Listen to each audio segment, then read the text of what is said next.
Balas de prata no condado de Talbot. O estranho túmulo de Emily Isabella Bird, o lobisomem da vida real da Geórgia.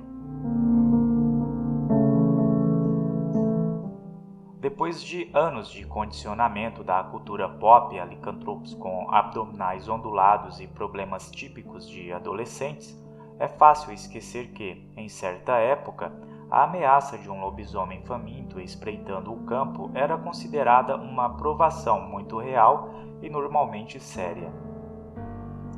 Na verdade, em meados de 1800, o terror se apoderou do estado da Geórgia quando um lobisomem fez com que fazendeiros em pânico derretessem suas cruzes em balas e partissem para matar a fera. Parece uma história complicada, mas hoje você ainda pode visitar o túmulo da criatura. A lenda há muito esquecida do lobisomem da vida real da Geórgia começa inocentemente com uma jovem chamada Emily Isabella Bird.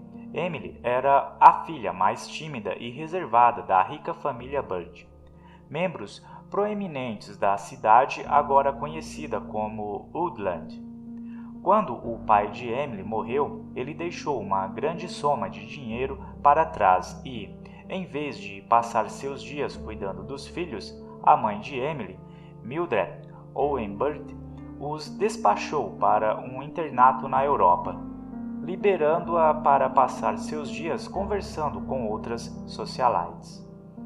Depois de um longo semestre na Europa, Emily voltou para casa e não demorou muito para que o resto de sua família começasse a notar que algo nela não estava muito certo. Ela parecia doente, com um olhar de 1.000.000 de milhas, e reclamou que não conseguia dormir. Com o passar dos dias, sua mãe começou a perceber que Emily havia escapado para a floresta próxima no meio da noite. Quando confrontada, Emily confirmou que não conseguia se lembrar da maioria de seus passeios noturnos. Para piorar as coisas, ela começou a deixar o cabelo crescer feio em lugares estranhos, e até estranhos notaram que seus dentes começaram a parecer mais pontiagudos, quase como se ela estivesse criando presas.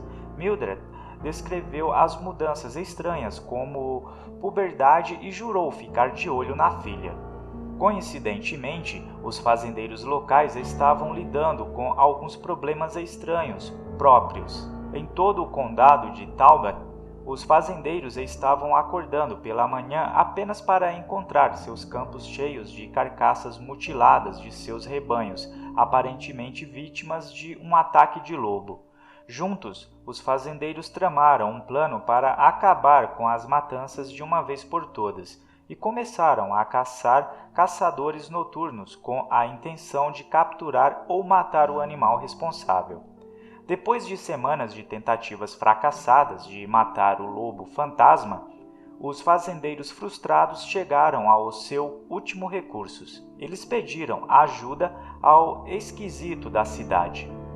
Os moradores sempre cochichavam sobre o estranho velho da Europa Oriental.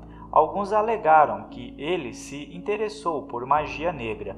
Outros disseram que ele era simplesmente louco, mas de qualquer forma ele era um estranho. Quando as mutilações dos animais começaram, ninguém ouviu quando ele disse que sabia qual criatura era a culpada. Segundo ele, não era um animal normal, era um lobisomem. Com pouco mais para prosseguir e dezenas de animais mortos para lidar, os fazendeiros finalmente estavam prontos para ouvir. Rastrear a fera em qualquer noite era um esforço infrutífero, o velho disse a eles. Em vez disso, eles deveriam esperar até a próxima lua cheia para retornar à caça. Nesse interim, o velho instruiu os fazendeiros a pegarem todos os crucifixos de prata que pudessem encontrar, derretê-los e usar o metal para fazer balas. Por mais estranho que fosse seu conselho, os fazendeiros estavam sem opções e fizeram o que lhes foi dito. Várias semanas depois, o grupo foi para seus campos à luz da lua cheia. Exatamente como o velho havia dito, o grupo de caça encontrou uma silhueta assustadora à espreita à distância. A criatura era grande como um homem, tinha um focinho comprido e andava sobre duas pernas. Enquanto suas orelhas de lobo se mexiam ao luar, o grupo de caça ergueu seus rifles e mirou no monstro. Enquanto uma cacofonia de tiros encheu o ar da noite, o lobisomem soltou um grito doloroso e fugiu para a floresta. Ninguém tinha certeza de onde a criatura foi atingida, mas o plano maluco do velho funcionou. Enquanto isso, sem o conhecimento dos fazendeiros comemorativos, havia outra caçada acontecendo na mesma área. Mildred Owen Burt acordou com o som de tiros, apenas para descobrir que a cama de Emily estava vazia. Determinada a chegar ao fundo das aventuras secretas da meia-noite de sua filha, ela acendeu uma lanterna e se dirigiu para a floresta. Depois de pesquisar de cima a baixo, Mildred tropeçou no corpo inconsciente de Emily. Uma poça de sangue cercou sua mão e parecia que ela havia levado um tiro. Mildred fez o possível para estancar o sangramento e correu para pedir ajuda.